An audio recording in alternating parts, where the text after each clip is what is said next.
Navigating through the environment. हम अपने रोज़मर्रा की ज़िंदगी में, अपने माहौल में किस तरह से नेविगेट करते हैं, रास्ता तलाश करते हैं और उन एक्शंस को कर सकते हैं जो किसी जगह तक पहुंचने के लिए ज़रूरी हैं या किसी चीज़ तक बढ़ने के लिए ज़रूरी हैं।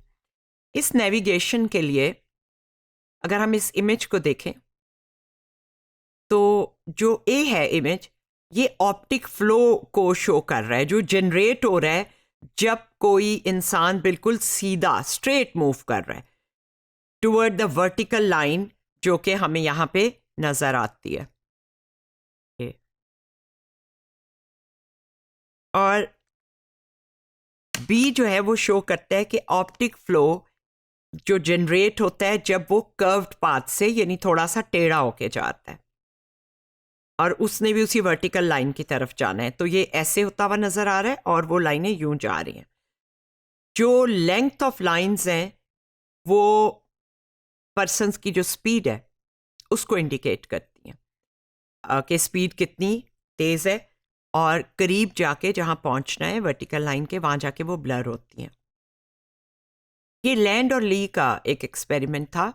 ये जो साइकोफिज़िक्स के एक्सपेरिमेंट मूवमेंट मोशन परसेप्शन के बारे में और फिजियोलॉजी और परसेप्शन के बारे में हुए हैं, ये बहुत अर्ली नहीं है। ये आपको इस सेंचुरी में मिलेंगे, इस डिकेड में मिलेंगे या ज़्यादा 10, 15, 20 साल पहले शुरू हुए थे। 1800s में जब विजन की रिसर्च शुरू हुई परसेप्शन की, तो ये सब इंफॉर्मेशन अवेलेबल नहीं थी क्योंकि ये टेक्निक्स अवेलेबल नहीं थी। तो लैंड एंड ली का 1994 का जो एक्सपेरिमेंट है वो ये बताता है कि इसमें जो एलिप्सेस हैं ये इंडिकेट कर रहे हैं कि जब ड्राइवर्स मूव कर रहे हों तो वो ड्राइव करते हुए कहाँ देखते हैं। अगर वो स्ट्रेट रोड पे जा रहे हों तो वो एक जो गोल दायरा स्ट्रेट लाइन के साथ है उस पे देखते हैं, और अगर वो कर्व रोड पे जा रहे हों तो वो स्ट्रेट लाइन के साथ दायरे पे नहीं देखते, वो उस कोने की तरफ देखते हैं जहाँ से सड़क मुड़ रही है। तो वहां पे आपको दायरा बी वाले फिगर में एज पे नजर आएगा। फिर ब्लाइंड वॉकिंग एक्सपेरिमेंट है। पार्टिसिपेंट्स किसी टारगेट को देखते थे और फिर चलते थे, जो कि उनसे स्टार्टिंग पॉइंट से 6 मीटर्स पे था, आंखें बंद करके। तो वो अपने अंदाजे के मुताबिक कि मैंने वो चीज़ वहां देखी थी, यहाँ जाके मैंने यूं टर्न होना है, तो उन्होंने क्या पाथ लिए वो इसमें दिखाए गए हैं। अपनी आंखें उन्होंने बंद रखनी होती थी और वो तब तक चलते रहते थे जहां तक वो अपने अंदाजे के मुताबिक उस चीज तक पहुंच गए। फिजियोलॉजी ऑफ नेविगेशन क्या है?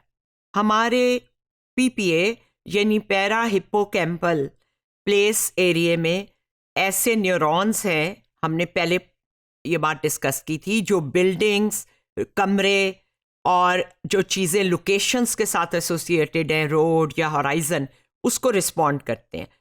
तो ऐसे एक्सपेरिमेंट हुए हैं जिन्होंने ब्रेन एरियाज फॉर नेविगेशन को स्टडी किया है। फिजियोलॉजी ऑफ नेविगेशन, ब्रेन में आपको प्री मोटर, जिसको हम मिरर एरिया कह रहे हैं, पोस्टीरियर पेराइटल लोब और मीडियल सुपीरियर टेम्पोरल लोब। हमें याद होगा कि टेम्पोरल लोब सुनने से और पोस्टीरियर पेराइटल लोब जो है वो टच के एरिया से, और प्री मोटर मिरर एरिया जो है वो सेंटर में आपको नजर आ रहा है, ग्रीन जो दायरा है। तो मंकी का ब्रेन है ये, जो वो की एरियाज शो कर रहा है जो perception and visual motor interaction के लिए ज़रूरी हैं। मंकी को अक्सर एक्सपेरिमेंट्स में इसलिए इस्तेमाल किया जाता है क्योंकि उसके जो विजुअल एरियाज हैं और उसकी जो समझ है वो तमाम एनिमल से हायर है और इंसानी ब्रेन से करीब है। तो मंकी जब एक डिस्प्ले देख रहा है मूविंग डॉट्स का कंप्यूटर के मॉनिटर पे, जो डॉट्स हैं वो इंडिकेट कर रहे हैं flow pattern for movement, slightly to the left और स्ट्रेट अहेड और slightly to the right. B में effect of micro stimulation of the monkeys MST neurons that were tuned to respond to leftward movement. Stimulation जो है वो increase करती है monkey की judgement जो है वो लेफ्ट की मूवमेंट के लिए, क्योंकि उन्होंने लेफ्ट एरिया को स्टिमुलेट किया है। फिर फिजियोलॉजी ऑफ नेविगेशन में जो एक्सपेरिमेंट हुए, एक वर्चुअल टाउन है जिसको ऑब्जर्वर्स देखते हैं और टाउन में 3 तरह के रास्ते हैं, ए एंड बी 2 लोकेशंस हैं। हिप्पोकैम्पस एंड पैराइटल लोब की जो एक्टिविटी है वो तब ज़्यादा थी जब एक्यूरेट रास्ता, यानी सही रास्ता, एक्यूरेट पाथ जो है वो उन्होंने इख्तियार किया। जबकि अगर उसने सही रास्ते से वो अपनी मंजिल पे नहीं पहुंच रहा था इस वर्चुअल टाउन में, जैसे वो कर्सर घुमा के जाते हैं, इट्स लाइक अ गेम, तो इनएक्यूरेट पाथ थे। और वो जो इनएक्यूरेट पाथ हैं उनमें इन दोनों ब्रेन एरियाज की एक्टिवेशन नहीं थी। नेविगेटिंग करते हुए राइट हिप्पोकैम्पस और part of parietal lobe activate हुई, और नेविगेशन अगर ठीक थी तो ये एक्टिवेशन ज़्यादा थी।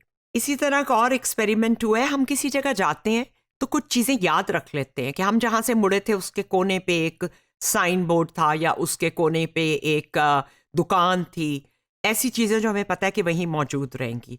तो इसी चीज़ को देखते हुए ये एक्सपेरिमेंट जो है जेंसन एंड टर्नाउट ने 2004 में किया था। लैंडमार्क्स उनको कहते हैं जो हमें नेविगेशन में हेल्प करते हैं। इसमें डिसीजन पॉइंट्स वो होते हैं, वो ऐसी जगह को मार्क करते हैं जहाँ से हमने मुड़ना होता है, और नॉन डिसीजन पॉइंट्स वो होते हैं जिनसे जिनकी अहमियत नहीं होती।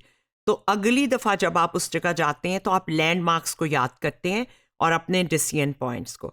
इवन वो जो आपको लैंडमार्क याद भी नहीं थे, वो भी जब आप नेविगेट करते हैं तो वो आपको डिसीजन पॉइंट हेल्प करता है, नॉन डिसीजन पॉइंट हेल्प नहीं करता। तो अपना रास्ता ढूंढने के लिए finding your way next time you go through a place, जो एक्टिविटी ब्रेन में हो रही होती है वो ऑटोमेटिकली उन जगहों को हाईलाइट कर देती है, लैंडमार्क्स को, और आपको बताती है कि यहाँ से राइट मुड़ना है। या हालांकि हो सकता है कि आपको याद भी ना हो कि आपने ये लैंडमार्क्स जो है महफूज किए थे, जहन खुद ही महफूज कर लेता है। लंदन के कैब ड्राइवर्स के साथ एक्सपेरिमेंट किया था। उनको कहा कि बस यहाँ से आपने ट्रफेलगर स्क्वायर जाना है, जैसे हम ये कहें कि हमने यहाँ से चुबुर्जी जाना है या माल रोड की एक ख़ास डेस्टिनेशन पे जाना है। तो रास्ते में वो जिस तरह टर्न्स लेते थे और जो सोच रहे थे, ओहो इधर रश है, हाँ आगे से मैंने लेफ़्ट लेना है, वो अंदर जो चल रहा था उसको भी उन्होंने पूछा। तो ब्रेन के जिन एरियाज़ में ये एक्टिविटी चल रही थी और डायलॉग चल रहे थे उसको स्कैन किया गया। ब्रेन एक्टिविटी इनिशियल जब आपको कोई बताता है कहाँ जाना है तभी शुरू हो जाती है, तो लेकिन उसके साथ जो थॉट्स थी वो सोचें थी वो भी उन्होंने बताई। अफोर्डेंसेस क्या होती हैं?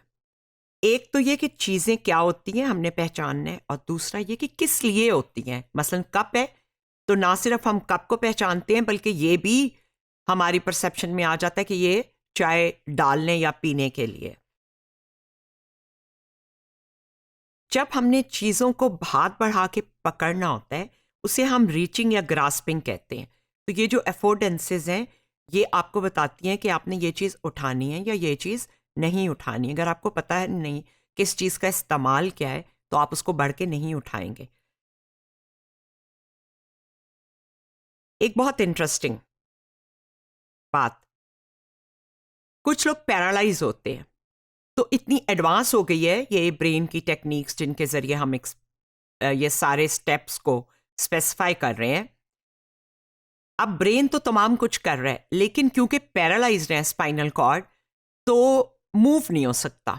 अब ब्रेन ये चाह रहा है कि वो हाथ बढ़ाए, या वो जैसे कर्सर को आप एंगल करते हैं उसके एरो को और फिर क्लिक करते हैं, ये पॉइंट करना और क्लिक करना नहीं कर सकता, ज़हनी तौर पे पॉइंट कर सकता है। तो ब्रेन का जो हुक्म है वो हाथ उस पर अमल पैरा नहीं हो सकता क्योंकि वो पैरालाइज्ड है मूवमेंट। तो उन्होंने ये डिवाइस है जिसे प्रोस्थेसिस कहते हैं। ये एक पैरालाइज्ड शख्स है इस कुर्सी में, और उसके ब्रेन से सिग्नल जो हैं वो डायरेक्टली माउस के साथ जो मशीन लगी हुई है उससे कम्युनिकेट होते हैं ताकि वो कंप्यूटर को उसका ब्रेन जो करना चाह रहा है वो पहुंचाए, क्योंकि उसका हाथ ब्रेन से इंफॉर्मेशन लेके उसके ऊपर कोई एक्शन नहीं कर सकता उसकी माजूरी की वजह से, उसके मफलूज होने की वजह से, यानी उसके पैरालाइज होने की वजह से। ये अभी इनिशियल फेजेस में ये एक्सपेरिमेंट चल रहे हैं, इनको अभी मार्केट नहीं किया गया। वो स्क्रीन को एलिमिनेट करेंगे माइंड की कमांड से।